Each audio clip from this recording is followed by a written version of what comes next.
লালমনিরহাটের পাটগ্রাম উপজেলার খাটিয়ার ভিটার সীমান্তে ভারতীয় সীমান্তরক্ষী বাহিনীর হাতে আটক 2 বাংলাদেশিকে 8 ঘণ্টা পর বর্ডার গার্ড বাংলাদেশের কাছে হস্তান্তর করা হয়েছে। গতকাল শুক্রবার দিবাগত রাত 2টার দিকে উপজেলার বুড়িমারি স্থল বন্দরের অভিবাসন চেকপোস্ট দিয়ে ওই 2 বাংলাদেশিকে বিজিবির কাছে হস্তান্তর করা হয়।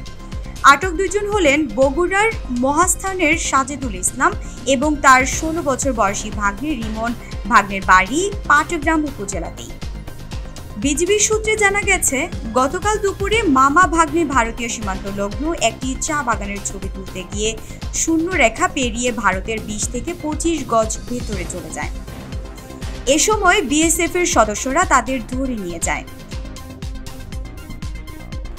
ঘটনার পরপরই বিজিবি দ্রুত পদক্ষেপ নেয় এবং বিএসএফ এর সঙ্গে যোগাযোগ করে। পরে উভয় পক্ষের মধ্যে পতাকা বৈঠকের মাধ্যমে 2 বাংলাদেশি নাগরিককে হস্তান্তর করা হয়।